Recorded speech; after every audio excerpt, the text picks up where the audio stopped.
Pedals are obviously important. They're the thing that connect us to our bikes so we can tread down the mountain.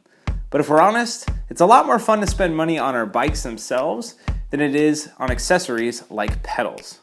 So here's a list of my top 3 cheap pedals that don't sacrifice in any way on performance.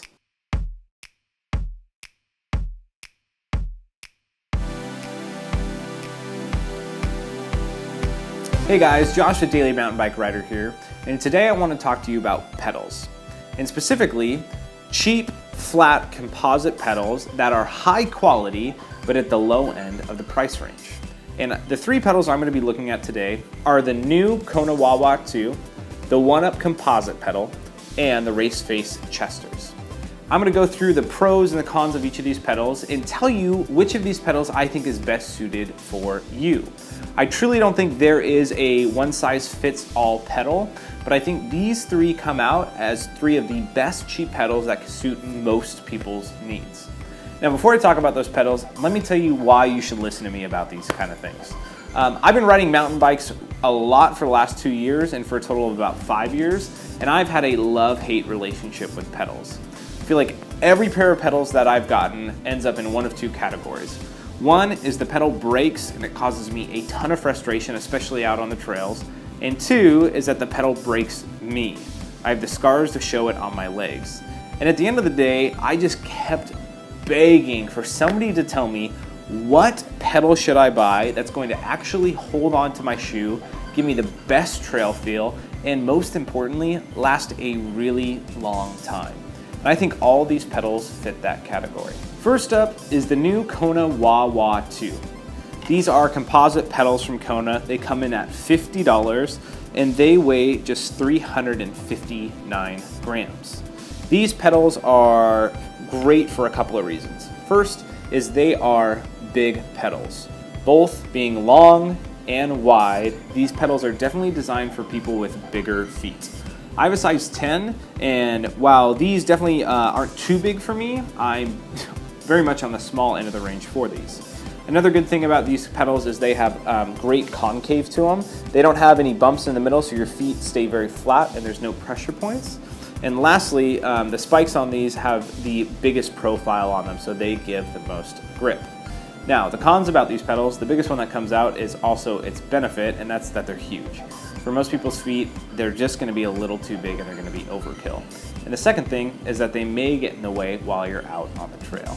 Overall, I think Kona did a knockout job on these new pedals, and I think they are going to last just like their old pedals did, and people are going to be raving about these a lot. Next up is the 1UP Composite pedals. These come in at $48 and weigh just 359 grams. This is a pedal that 1UP has been pretty proud of, and they've made some pretty good high-end pedals in the past, and this pedal looks a lot like their nice metal pedal.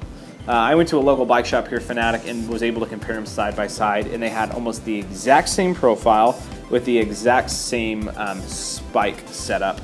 And really, these pedals are great pedals.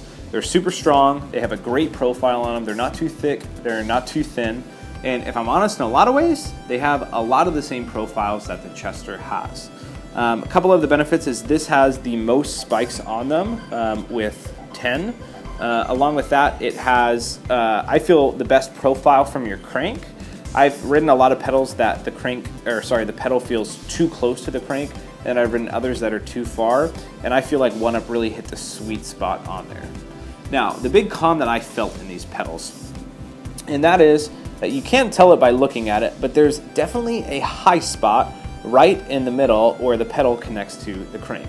And you feel that instantly, especially when you compare it to the Wah Wah or to the Chester. Some people are gonna like that feel because they feel very connected to the bike, but it stood out to me and gave my foot a pressure point after riding even for just a mile or so. Overall, great construction and coming from a great company, so these pedals are gonna last a very long time. And honestly, I think these pedals look the best out of the other 2. Last up is the Race Face Chesters. These pedals have been out for a while and they've really established a cult following. People love their Chesters because they come in at a cheap price point of just $47. They weigh 362 grams and they are as durable as they come. When Raceface came out with these pedals, they had already established themselves as a great pedal company, and when they released the Chester, they weren't a low on composite pedal that they were just trying to get people into their brand, but it was a pedal they backed fully and supported, and it has shown. Now, some notable things about the Chesters is that they have a very good foot profile for people with maybe a little bit of smaller feet.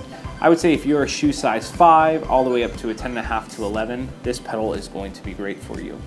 Another thing is that this pedal I think has one of the best foot feels, whereas the Wah Wah has a little bit of concave and the One Up has a little bit of a pressure point in the middle. This is just a happy medium of both. Your foot sits really flat and snug on the pedal, and you have just a tiny bit of pressure where the pedal connects into your crank, which I think is good because it gives you a center of gravity feel on your pedal so you can get your foot situated quickly. Now, the negatives of the Chester, they are the heaviest of these 3 pedals, not by much, just by a few grams. And a big thing is that their profile is definitely the smallest for where your foot contacts your pedal. So if you have bigger feet, this pedal is probably not the best for you. So there are a few pros and cons of each of these pedals, but the real question is, which of these pedals is best for you? Well, let's start with the Wah Wah. I think this pedal is best for somebody who has a larger size foot. If you have a size shoe of an 11 or higher, I would totally tell you to go with the Wah Wah. Or maybe you're a person who likes to take your feet off your pedals, whether it be for tricks or different stunts. I think this pedal is great because it's going to be easy to find, it provides the biggest platform, and it's going to give you the most stability under your bigger foot or while doing tricks. Next up is the One Up. The One Up, I would say, is the best pedal for the person looking for the most grip. It's going to fit most shoe sizes. It's definitely going to be a strong pedal, but I think the spike profile is the best to give you grip under your feet. It's going to give you the most feel under your bike. It's going to be, I think, just the best pedal to keep you stable on long, just rooty descents. And really, if grip is all you're looking for, this is definitely the pedal you want to get. And last but not least is the Chester. And I think the Chester comes out as being the best pedal for the most people. Even though it's been out for a while, the Chester has definitely a profile that's going to fit most shoe sizes, and I think it really stands out for not being too concaved or not have too many pressure points, but being the best foot feel under your bike. Yeah, it's not going to be as grippy as the One Up component pedal. It's not going to be as big and stable as the Wah Wah. But if you have a good pair of mountain bike shoes like 510s or any other brand out there, you're not going to slip at all of these pedals and you're going to love the way they feel. All right, so that's just my input on my top 3 flat pedals at the cheaper price range, but really it's up to you. Go try these pedals out by yourself, and here's what I'd really encourage you to do. Go to your local bike shop and try them side by side and ask them if you can throw them on your bike and try them out just out in the parking lot. You're going to quickly find what pedals you like, and you're going to go home with a pair of pedals that you can stand by. All right, that's it from me, Josh from Daily Mountain Bike Rider. But as I end my videos always, here's my encouragement to you. Don't spend too much time on YouTube, but go out and please go ride your bike. And if you want to get better at riding your bike just like I do, then go out there and ride it every single day.